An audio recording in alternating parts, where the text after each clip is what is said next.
wordt vanmiddag geen gerep op de trap, want dat vind ik niet passen bij deze bijeenkomst.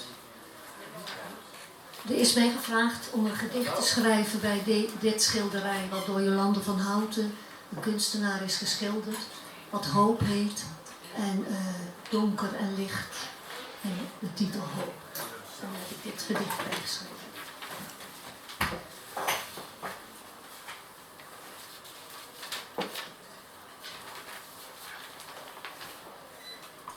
Hoop. Woorden wachten in zwijgen, om geschreven, gelezen, in verstilde gedachten een weg af te leggen, die niet af te leggen is. Zij gingen zonder te weten. Vrijheid rolde zich op in hoop, wanhoop, hoop, tot op het bot. Voeten die niet meer gingen, inktzwarte lucht boven stollend rood, stemmen krabbend aan het leven. Een volk als vuil gedumpt in een kuil en weer een kuil. Zal het leven ooit nog wennen? De dood kennen zij maar al te goed, de teruggekeerden die met gekromde schouders niet meer wisten wat toekomst was.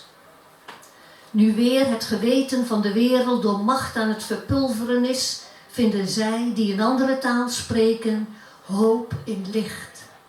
Licht dat zal vallen over blinde haat. Haat die als een gebalde vuist steeds weer slaat in het gelaat van de tijd. Licht dat steeds weer deze haat zal doen verbleken, verschrompen.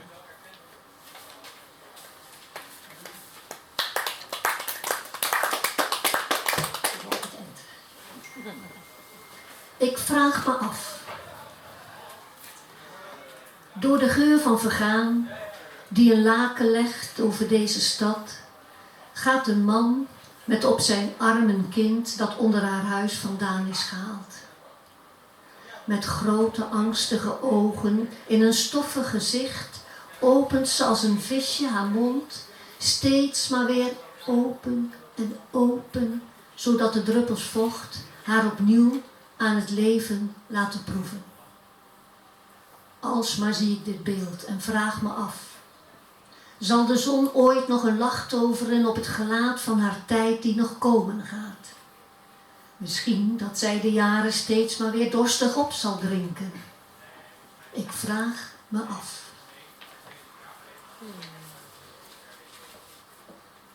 En tot slot. Ook zij gingen. Weg van eens een veilig bestaan liepen zij dagenlang over wegen, kwamen andere vluchtelingen tegen. Op een gedwongen verzoek van 2 Duitse soldaten moesten zij hun huis aan de grens verlaten. Vader, moeder, met 3 kleintjes, met meerdere buren, ze kregen het zwaar te verduren. Hun dromen aan flarden geschoten.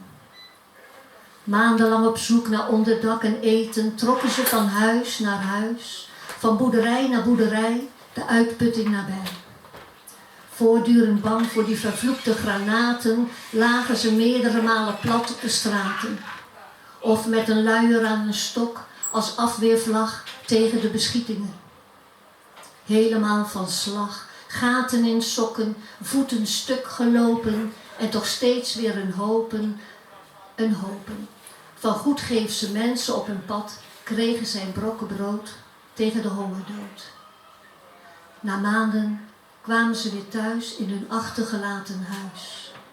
Daar konden ze met hun laatste restje hoop en vertrouwen hun leven weer op gaan bouwen.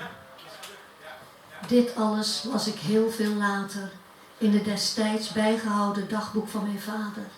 En ik sta er deze dagen weer stiller bij dan stil.